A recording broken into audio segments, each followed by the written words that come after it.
There are a lot of people who have higher paying jobs only because we have these illegal immigrants doing the low paying jobs.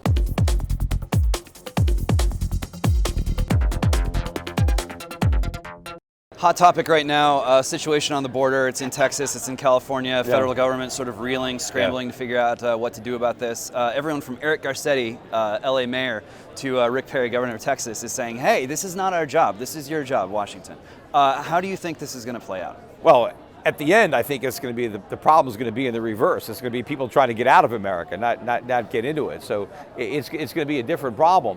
But I think on balance, immigrants coming into the United States is a good thing, especially if we can turn off the welfare magnets. I mean, there's a difference between somebody coming to America to work and somebody coming to America for a handout. And so I'd like to get rid of all of the welfare programs, not only the ones that illegal immigrants can take advantage of, but legal Americans. I don't want anybody stealing money from someplace else, from other people. But I know that I used to live in California, and there are a lot of businesses that couldn't survive without the labor of illegal immigrants. There are a lot of families that couldn't survive. I mean, try to hire a housekeeper to take care of your kids or watch your house. You've got so many people now. Back before government was big, right? A guy can afford a family, and not only did his wife not work, but they had a housekeeper. Middle-class Americans, not only could a middle-class American without a college degree support a wife, but he can have a housekeeper and a bunch of kids. Now, a guy can't support his wife, so his wife's got to work. And now who's going to watch the kids?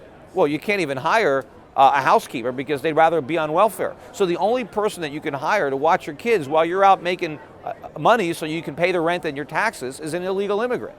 So you take away all the illegals, how many people are going to have to drop out of the workforce because there's no one to watch their kids when they're going to work? And how many companies that if they didn't employ illegals would have to shut down because they couldn't produce? How many farms would still be in existence if there weren't any illegals? Because the Americans won't do the work. Why? They'd rather get an unemployment check or a welfare check. They don't want to work in the hot sun.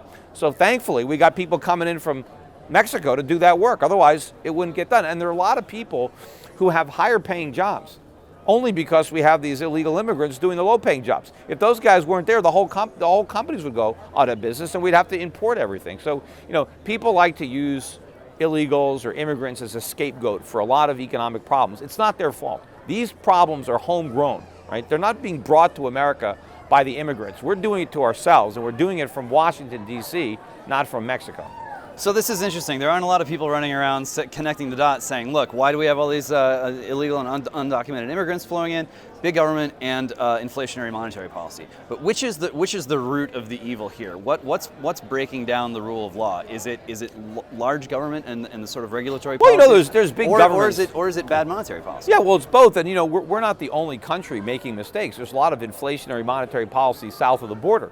And there are a lot of people that perceive a better opportunity by coming to America. But the problem is, and you mentioned earlier, that a lot of people who actually want to work for a living are leaving America. I mean, we got entrepreneurs that want out of here, right? And that's why we have this big exit tax. I mean, think about the fact that we now charge people a huge tax to give up their citizenship, and there are people that want to give it up so bad that they're willing to pay it. It used to be at one point nobody would give up a U.S. citizenship, and you didn't have to pay. Now people are willing to pay. In fact, there was a form that you had to sign to give up your citizenship. And you can only get the forms. You have to leave the country to even get the form. You can't even pick it up here. But they used to be free. Now they charge $500 for the form.